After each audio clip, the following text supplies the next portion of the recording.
Notre Dame Cathedral is very much a part of Denise Charançon's life. Every day from her balcony, she looks to see if it's still standing.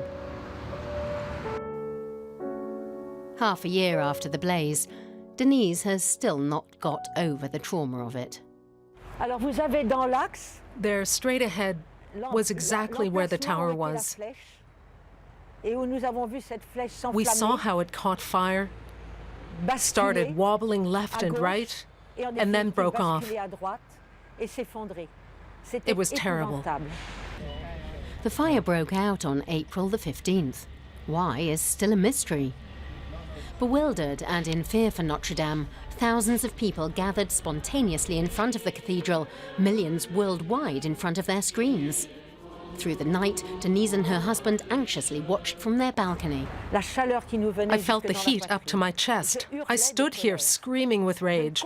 I could not understand why they could not put out the fire. The tears did not come until the early morning. Then I cried.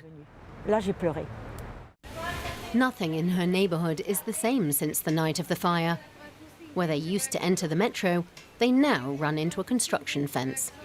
The Old Lady, as they lovingly call the cathedral, is suddenly inaccessible, and many people suffer as a result.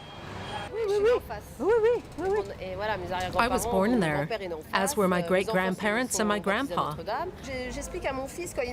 My children were christened in the cathedral. My son asks all the time, will Notre Dame become whole again? Then I say, look, they're working.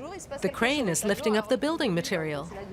You shouldn't look too far ahead. Every day is a small step forward.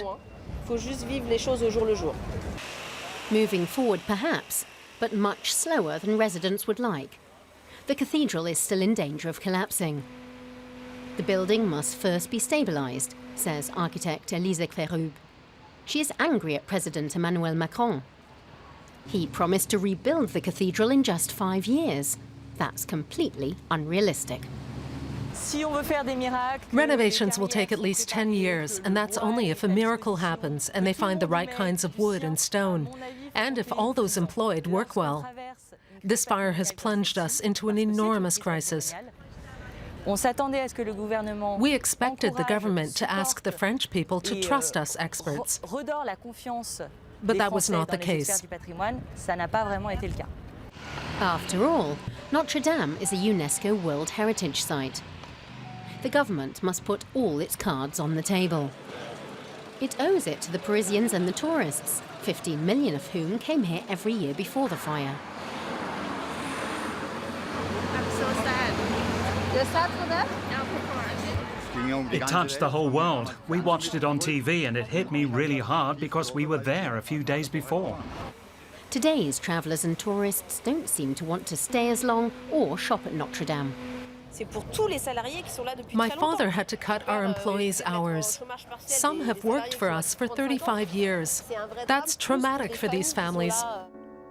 What eyewitnesses on the night of the fire could not have known was that more than 400 tons of toxic lead would be vaporized and spread over the neighborhood. Official information on the dangers after the fire was almost non-existent. This so shocked Mathilde Toulier that she took on what the authorities failed to do. She went from door to door over the following weeks to warn the residents. Actually, the entire construction site must be completely sealed off.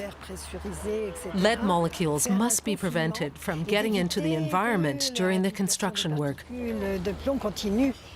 Claude and Denise are worried about the neighborhood children. Meanwhile, the city has cleaned the courtyards of schools and daycares, they say. Claude and Denise are devout Catholics and believe that God has personally protected Notre Dame from collapse until now. There was a protecting hand, that's how I see it. Nothing happened to the Virgin with Child. There was debris everywhere and she didn't even have a scratch. Not even a scratch. That's a surprise. Claude and Denise are quite sure that their Notre Dame will stand here as splendidly as before. And they hope they will live to see it.